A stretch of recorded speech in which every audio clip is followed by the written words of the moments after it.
Hindi kumbensido ang ilang miyembro ng Filipino legal team ni dating Pangulong Rodrigo Duterte sa mga inilahad na argumento ng prosekusyon sa ikalawang araw ng confirmation of charges sa dating Pangulo.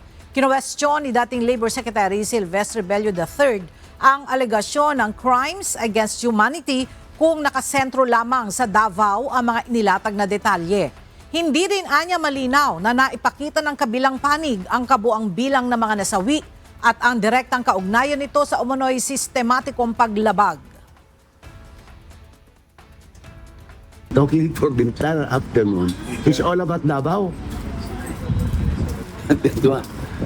They did not even show the figure of those allegedly killed and those killed as a result of drugs addiction.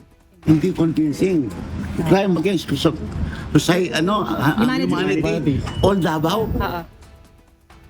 Samantala, inihayag naman ni former presidential spokesperson Salvador Panelo na board siya sa confirmation of charges hearing dahil inuulit lamang anya ng prosekusyon ang mga paratang na matagal nang sinagot ng kampo ni Duterte.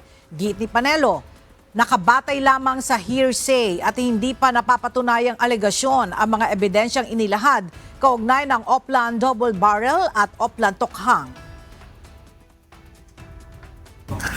Boring kasi yung prosecution, inuulit niya lang yung mga narrative nila na based on hearsay, based on allegations unproven, based on many things na sa tingin ko imagination lang nila, imagination lang nila.